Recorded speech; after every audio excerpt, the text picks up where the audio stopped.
আবাস যোজনায় উপভোক্তাদের সতর্ক করতে ব্লক প্রশাসনের উদ্যোগে শুরু হলো বিশেষ সচেতনতা প্রচার।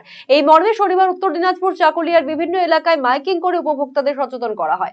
ঘর পাওয়ার জন্য কোনো সরকারি কর্মী কিংবা কাউকে কোনোরূপ কাটমানি না দেওয়ার ব্যাপারে সতর্ক করা হয়েছে উপভোক্তাদের। উল্লেখ্য, আবাস যোজনার ঘর পাওয়ার ক্ষেত্রে কাটমানি দেওয়ার অভিযোগ উঠে এসেছে রাজ্যের বিভিন্ন প্রান্তে। এই নিয়ে বহুবার সতর্কবার্তা দিয়েছে খোদ মুখ্যমন্ত্রীও, কিন্তু তারপর বহু ক্ষেত্রেই এসেছে কাটমানি নেওয়ার অভিযোগ। পাশাপাশি আবাস যোজনায় প্রাপ্য টাকা অন্যত্র খরচ করার ঘটনাও সামনে এসেছে। এই প্রবণতা বন্ধে এবং উপভোক্তাদের হয়রানি কমাতে এই সচেতনতা প্রসারের উদ্যোগ বলে জানা গিয়েছে ব্লক প্রশাসনের তরফে। গোয়ালপুকুর 2 নম্বর ব্লকে প্রায় 5000 জন এই সুবিধা পেয়েছে। উপভোক্তাদের বাড়ি নির্মাণ সরেজমিনে খতিয়ে দেখতে ভিডিওর পাশাপাশি পরিদর্শনে গিয়েছেন ব্লক প্রশাসনের কর্মীরা। পাশাপাশি যারা প্রথম কিস্তির টাকা বাড়ি তৈরিতে খরচ করেনি তাদের বিরুদ্ধে আইনি পদক্ষেপ নেওয়ার হুঁশিয়ারি দিয়েছেন বিডিও সুজয় ধর।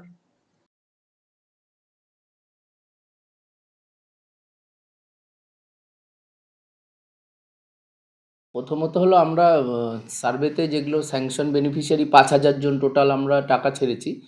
তো সার্ভে করার সময় আমাদের স্টাফরা প্রত্যেক বেনিফিশিয়ারি বাড়ি গিয়ে সার্ভে করেছে এবং তাদেরকে একটা মানে আবেদনপত্রের মধ্যে একটা ঘোষণাপত্র ছিল, যারা বেনিফিশিয়ারি সেই ঘোষণাপত্রে ছিল যে এই আবাস যোজনার, বাংলার আবাস যোজনার টাকা পেলে তারা সেই টাকা দিয়ে ঘরই করবে, অন্য পারপাসে কিন্তু খরচা করতে পারবে না। তো আমাদের 5000 বেনিফিশিয়ারির আমরা টাকা ছেড়েছি, ফার্স্ট ইনস্টলমেন্ট 60,000 টাকা করে। তো এখন সবাইকেই বলা হচ্ছে যে বাড়িটা শুরু করুন এবং লিন্টেল অবধি করে আমাদেরকে আমরা ছবি তুলে সেকেন্ড ইনস্টলমেন্ট দেবো, এরকমই আমাদের পশ্চিমবঙ্গ সরকারের নির্দেশ।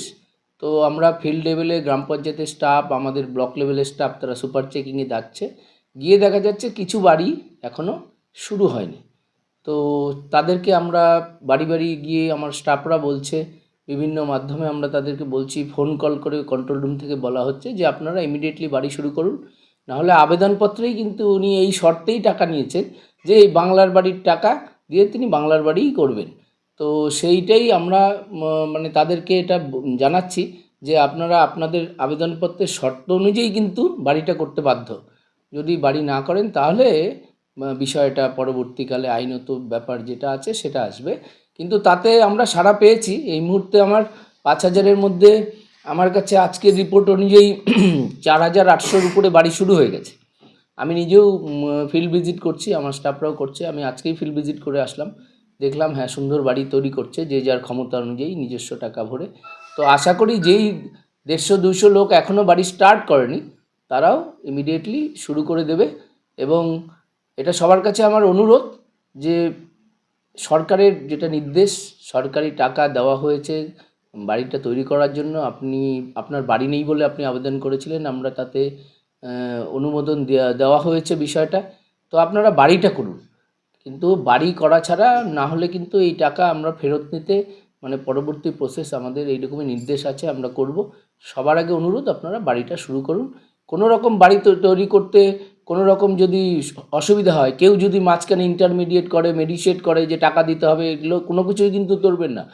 অলরেডি এর আগে সার্ভেতেও আমার লোক গিয়েছে, আমি বরাবর সবাইকে বলেছি কাউকে 1 টাকা দেওয়ার দরকার নেই, কোনো মাঝখানে কেউ নেই।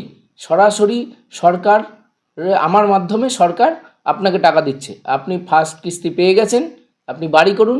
দ্বিতীয় কিস্তির টাকাও আপনি লিন্টেল অবধি করলেই আমরা সরাসরি আপনার অ্যাকাউন্টে দেব।